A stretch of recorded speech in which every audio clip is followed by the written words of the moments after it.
So we wanted to make another income stream for our farm. So we opened the Pheasantry. So let's take a little look.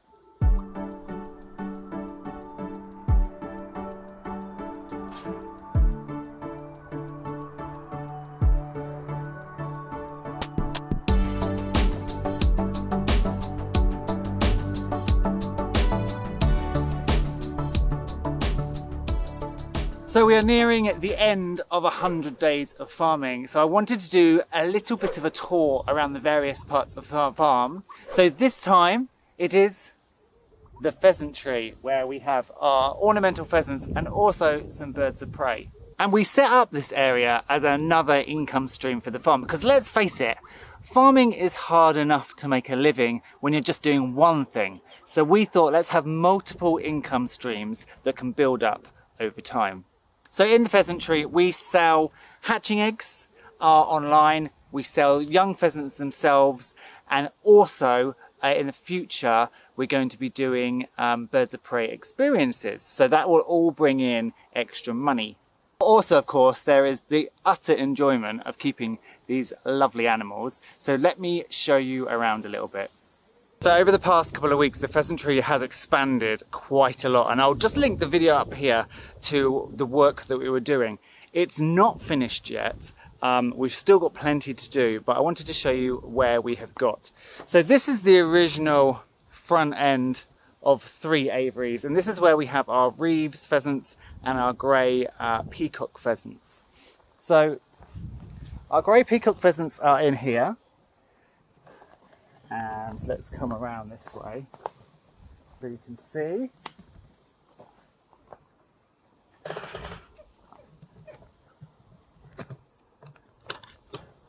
And that is the male.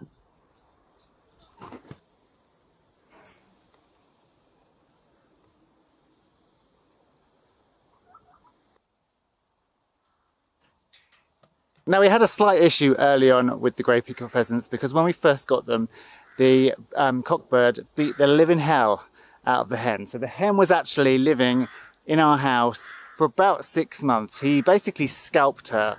She had a massive hole in her head, right down to her skull. We didn't know if she would make it, but she did make it. And she has grown the skin back, and she's just started to produce feathers. So she's been back in here. We took a punt. We were like, maybe that was breeding season. Maybe he didn't know what was going on. He was a young bird. Let's put them back in. It's all been fine. So I think he just didn't understand what was going on. As I say, she is an older bird and he's a younger bird. You'll notice in here, this is the only aviary of the pheasants that have got greenery in, because we've found the grey peacock pheasants do not destroy their foliage where everybody else does. So when it comes to landscaping, that's got lots of greenery in it, and these are empty. So what we're thinking of is planting landscaping on the outside and some climbers and things that will grow through the mesh and offer some cover that the birds won't be able to completely destroy. So the grey peacock pheasants are here on the end. They are a little bit harder to keep, so they're not your starter bird. But they cost more and their eggs go for more. So that's one of the reasons we wanted to get kind of a more specialist bird this year. Then we have our Reeves. We've got 2 pairs of Reeves, and that means we can sell fertilised eggs, but also non-related fertilised eggs for people that want pairs. And this is one of our boys. And then the hen.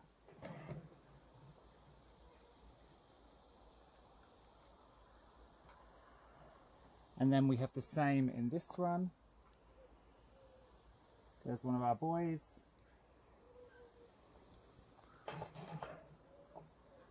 And then the hen is right on that back perch.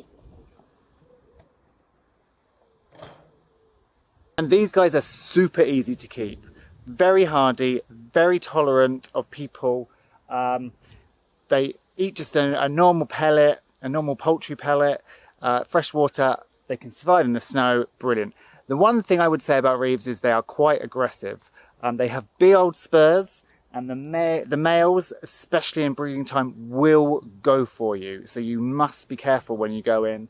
never crouch down because they can jump up and flick their spurs towards your face.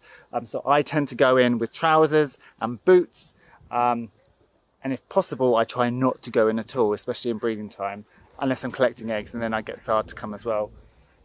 Because they can be dangerous, they could do you damage, like any even aggressive cockerel. So just be aware, but they are beautiful birds.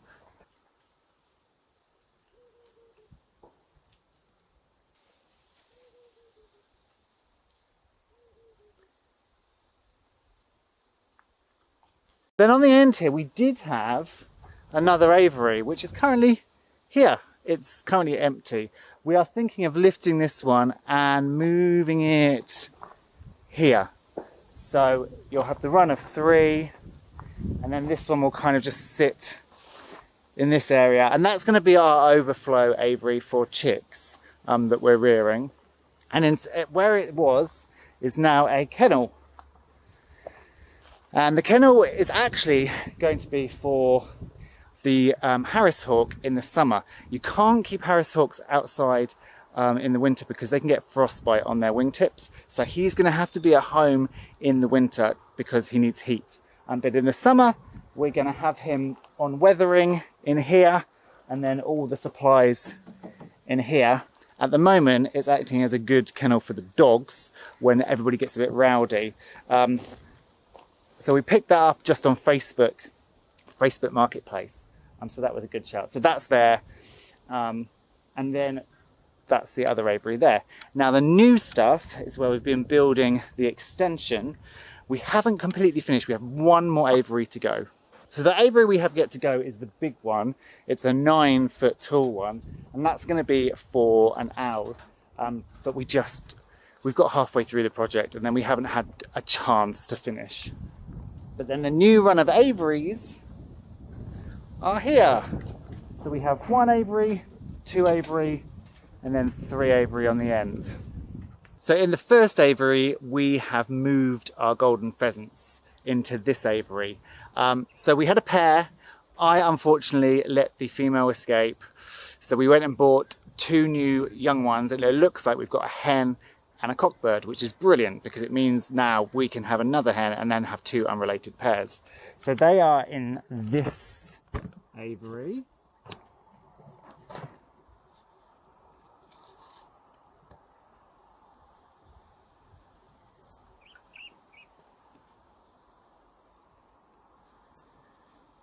Again, impossible to keep any foliage alive.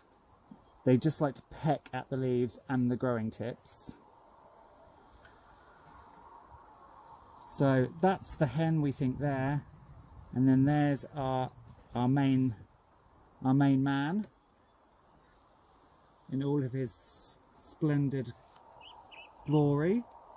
And then we think there is one inside that hutch. And we think that is a young cockbird.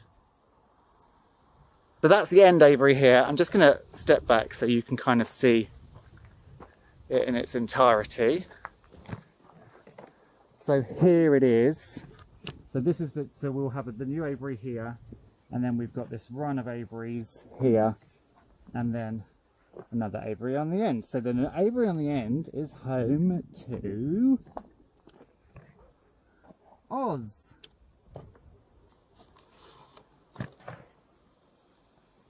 So Oz is our female snowy owl, and we are going to hopefully run some experience days with her.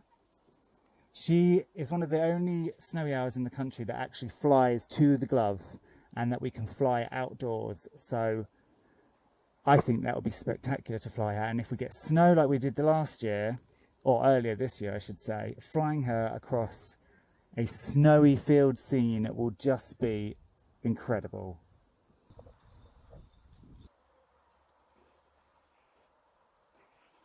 Now snowies are typically ground-dwelling birds. They don't actually do a lot in trees. So she's mostly just got stumps in here with some conifers. And then she's got her favourite stump up this corner where she's resting. There she is. And then they nest on the ground as well. So we were really keen to incorporate this tree here that's got a cave underneath it. So we are looking to try and get another male snowy or a male snowy and see if we can breed them and have babies, which would be very exciting. And then next to her, so her aviary is here, is our newest owl recruit.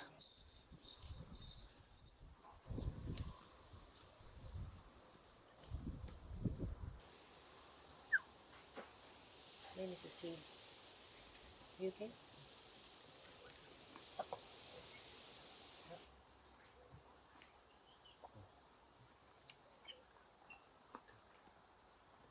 You have to take your Jessies off.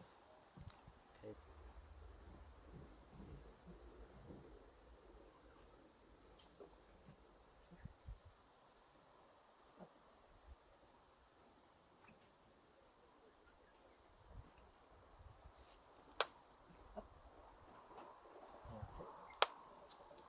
I know, it's a new place. And that is Talia, the Asian wood owl. So this is Talia. She's an Asian wood owl. She is going to go in the main big tall aviary that I was talking about, but it wasn't quite ready for her, but her owners needed to get her sold quickly. So we just put her in this smaller sort of quarantine aviary to get her used to us. And also she's never been around dogs, so to get her used to being around dogs. She is extremely good on the glove, and in fact we had some friends here yesterday and we did a little bit of sort of use them as guinea pigs and got her to step up onto their glove, and she was brilliant and she ate food. So she's definitely going to be one that we use on our experience days.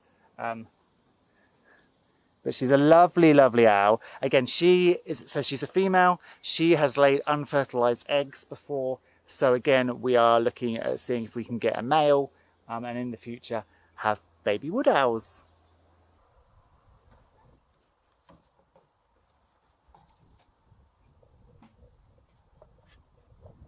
And then the final residents of the Pheasantry aren't pheasants, they aren't even birds. They are ferrets. We've had Duke for quite a while, and he's really good as a recycler. He is a recycler on the farm. He eats all the guts and the leftovers from chickens and poultry that we eat, and he's super cute. But we didn't want to keep him on his own forever. We wanted to get him a little buddy, so we went to a party on Saturday night, and we came home with another ferret, as you do. So now we not only have Dookie, don't we? We also have Stumpy, so named because he was born with, I don't know whether he was born with half a tail or his siblings bit half of his tail off, but he only has a tiny weeny tail. And as I say, I love having a couple of pheasants on the farm because the one thing I hate is wastage. So when we eat a chicken or eat a duck, there's all that offal inside that you don't necessarily eat. There's leftovers. These guys eat everything. If we have a bird that dies and we don't know what it died from and we don't particularly want to eat it because of that, these guys eat it. So they are the trash cans and the recyclers of the farm. They're also super cute. We can also probably use them with our sort of our tours and showing people. And I think they're a brilliant farm addition.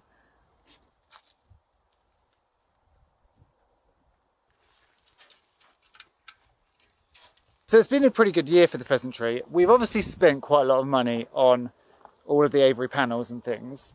But once you have the birds, they don't take much feeding.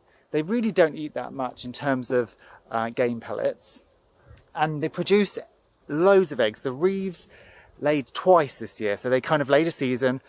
They kept laying. We sold their eggs on online as hatching eggs.